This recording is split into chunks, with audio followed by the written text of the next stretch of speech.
ain't easy surviving at the World Series of Poker. It takes guts, and not everybody has guts nowadays. An entire summer of poker under the glare of the Las Vegas sun, scavenging the barren WSOP cafe at Paris and Bally's. Not everybody has what it takes to make it to the end, let alone turning a small fortune into an even bigger one. So did our brave gang of America's Cardroom team pros manage to strike gold at the 2022 WSOP? Let's find out.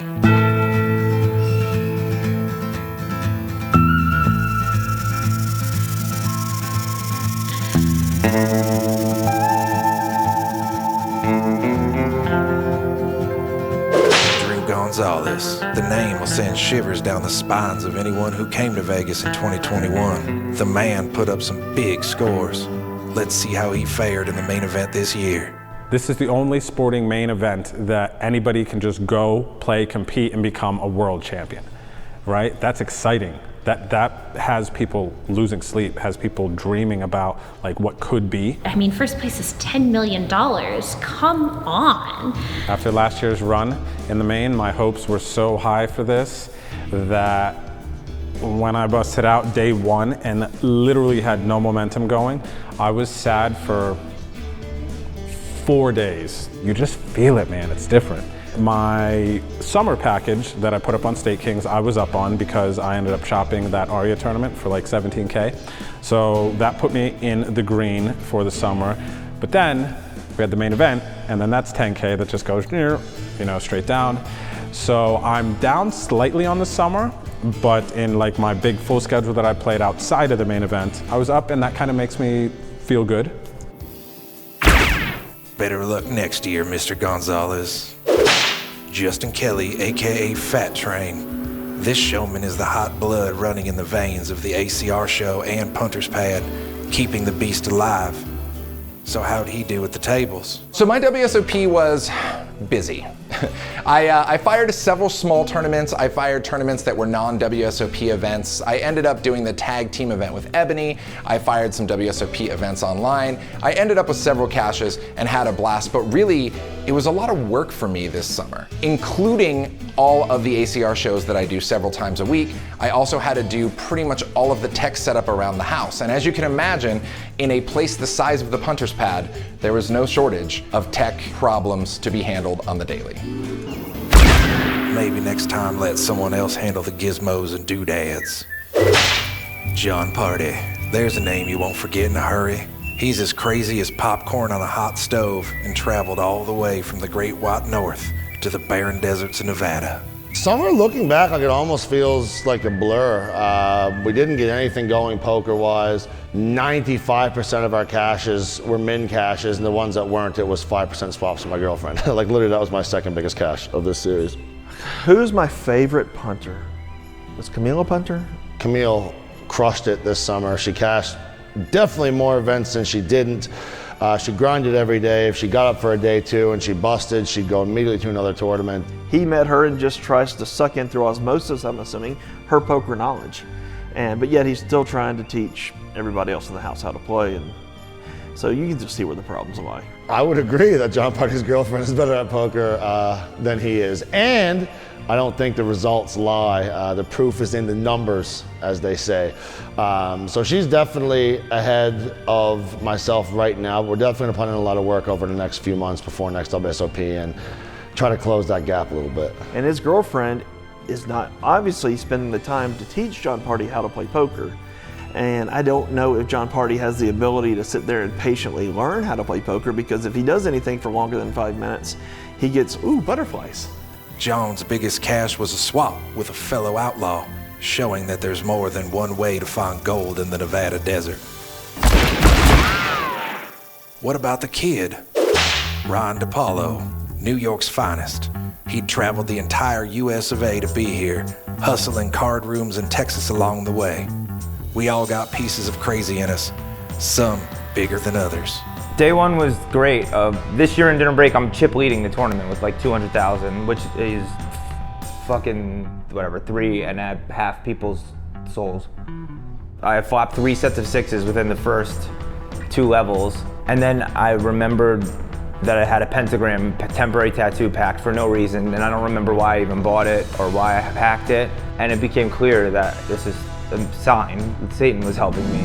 So I'm so crazy. I'm alone in the car talking, be like, yo, you can't have my soul, you can't borrow it, but I will represent you until the main's over, and then I'm not, but I do want to honor you, thank you for your help. Like, I literally, alone in the car, I'm saying this out loud to fucking Satan. It's fucking psychotic. Here's an outlaw you don't want to cross. Ebony Kenny. Don't let that smile fool you. This is one dangerous card player we're dealing with. She sure made a run on the unsuspecting yellow bellies of Las Vegas. ACR is representing. We're all, a bunch of us bagged day 2, and we're good. So I finally have made my first day 3 of the main event. I am so excited. Like, do you guys understand what it's like to make day 3? I had never been so excited to make a day 3 in my life. Like, I was like, okay. Yeah. ACR was representing still. There was a lot of us left in. Me and Rob were near each other's table. At one point, he was in a hand bluffing. I assumed, I didn't know. A guy was staring at Rob, who had put out a massive bet on the river for like 8 minutes, it ended up being. And I was so worried for his heart health that I asked my dealer the actual rule if I could call clock on another table. The guy ended up calling and Rob got caught bluffing. But anyway, I can basically just fold and guarantee myself a cash at this point. Like, there's maybe 1,400 people left, 1,450, and I have enough chips, 1,300 paid, I could just have left and made the money. But with like 1,348 people left, I have pocket kings, somebody raised, somebody had re-raised, I'd go all in. And the guy calls with ace queen. There's a queen on the flop, and then a queen on the river.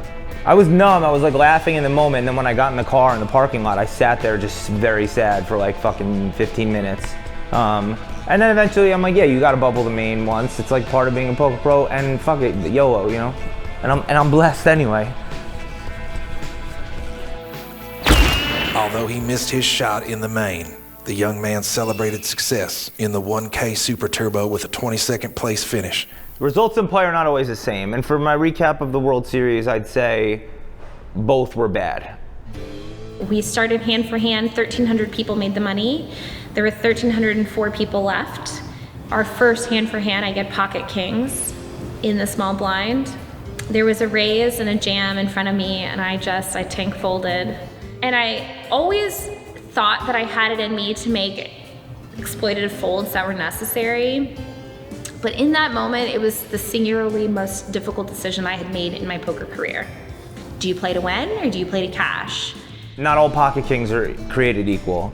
And my pocket kings, 48 from the money with 17 big blinds, where I'm the one going all in and they still can fold and I win, is completely different than 4 from the money, where you're calling and that's the only way you win is if your hand holds up. So not all kings are equal, yo. So I started day 4 with 8 big blinds, you know, snuck my way into the money, got a full double up in a spot where I should be chopping, and then just kind of like built up to 40 big blinds. Just was able to like go from 10 bigs to 40 bigs within a few orbits, and I was in a really good spot. And there were 4 of us, so me, Camille, and Rob in that punter's pad in the house all made day 4, and Moneymaker also made day 4. And the 3 of them all had way more chips than me. And of course, there's the gang's leader. He goes by the name of Rob Kuhn, aka Poker Guru, an experienced card slinger with a Venom final table to his name. My summer was not that great until I finally, 11 years it took, I cashed the main event. I've bubbled it a few years, gotten piles of chips many times, but I finally cashed the main event. So that was kind of a bit of a WSOP saver. Rob got to cash after a 15-year drought. I know it's 11, but like, he's not 32, like, whatever. Rob and Moneymaker, I think, busted within a few minutes of each other. And then Camille busted like a couple hours after them, or maybe like an hour after them, and then I was the last one, and I was like, whoa. You know, even though we didn't get as deep as we wanted, we still cashed it. It's, you know, kind of a bucket list thing for me to do. And, you know, the summer wasn't overall that bad. Rob lived up to his name and netted 15 grand in possibly the most prestigious tournament around. Way to go, Cowboy Kuhn. We started the day with, I think, $12.99. I got 560th place. So I made the dinner break on day 4, and I think I busted with like 2.5 hours left, like a level, less than 2 levels left.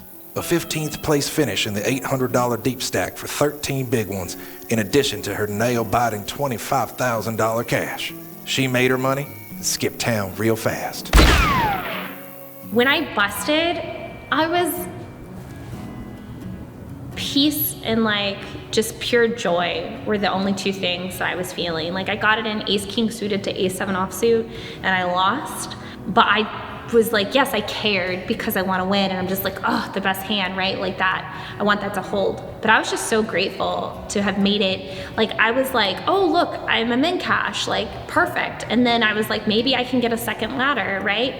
And then all of a sudden I'm like, damn, maybe I could just run deep. And then I just kind of did. And to run, you know, over halfway through the money it was one of the best poker experiences I've ever had. And I was so happy after, like I'm walking to the, you know, to get my payout ticket, and they're like, I'm sorry. I'm like, why? I'm not. Like, this was amazing. Sometimes you get, and sometimes you get got in this game. And if you haven't been bucked onto your behind playing poker, then you haven't been riding long enough. As a wise man once said, poker is an easy way to make a hard living. After all was said and done, this band of outlaws was ready to hang up their boots until next summer, but not before a little farewell barn burner. The drag brunch is exciting because free drinks, free food. They talk a lot of shit, we have a lot of fun, we drink a lot of booze, and everybody wins. We're celebrating Americas Cardroom's 21st anniversary. You are officially old enough to drink. Good for you, baby. Let's go celebrate. Happy 21st birthday to the ACR, okay? Put your drink in here. Let's do a nice little toast to start the evening off right.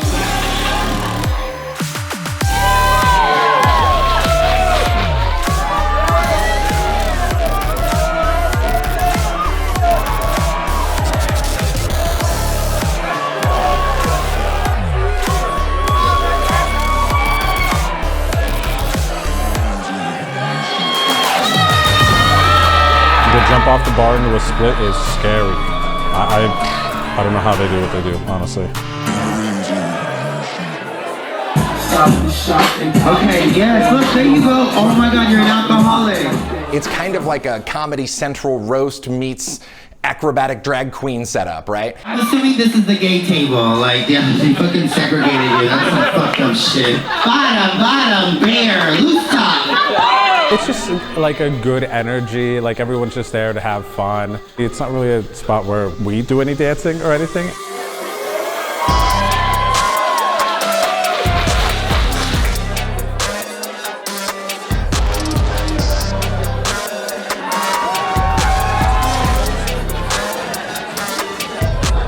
This summer was fun, man, even off the felt. Here, the pranks that were flowing through this house, the prop bets that were flowing through this house, the competitions that were flowing through this house.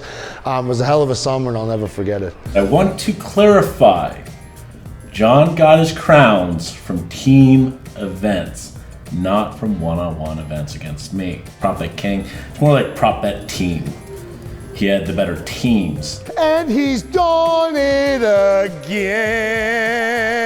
Prop bet king, baby. That's the only time he'll make a prop bet with me, is like, if it's on film and it's like a team event. Oh, that's a prop bet, you know?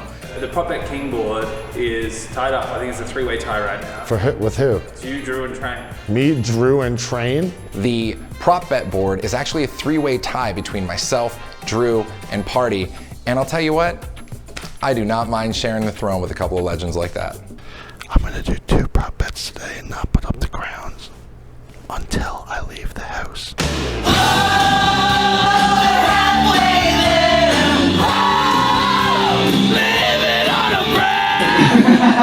Y'all get to play cards for a living? I get to play dress up for a living. It's a fantasy. Yes. We're all very lucky that we get to experience the World Series of Poker, a summer in Vegas, in the way that we have been able to. As I say it every year, I am so grateful for both the Punter's Pad, the ACR Pros. This is a dream I get to live. I cannot be more thankful, have more gratitude, more appreciation for absolutely everyone making this possible. I could not be more thankful.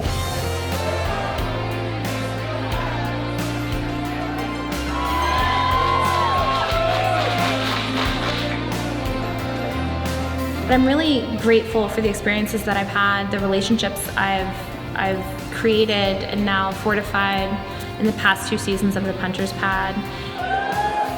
When this experience ends, it's always sad seeing everyone go their own ways. I mean, that's kind of how you know it was good.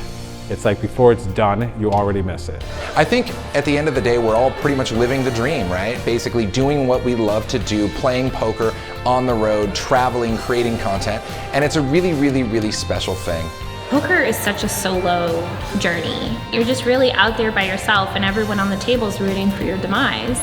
The great thing about the Punter's Pad is that it really created an opportunity for me to socialize in a way where I would normally kind of retreat. It's like we're a family, right? We'll argue, we'll go at each other, we'll push each other, there'll be roasting here, somebody will get upset about this. So it's almost like how you know it's family. You know, we have our moments for sure, but without the people, it's kind of nothing. It's a very unique formula that we've built here that offers a lot of like really good moments for us as humans. I'm sad to be leaving. Yeah, it's we all get along, and just hanging out with other friends and poker players is really cool, and yeah, I'm gonna miss them.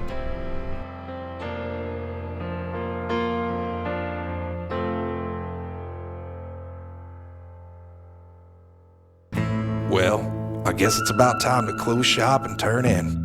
I know I've enjoyed this wild ride, and when the candles are out and the moon hangs high, I might just shed myself a tear. When summer comes around again, you bet your bottom dollar I'll be scanning the horizon for the motley crew we call the Punters.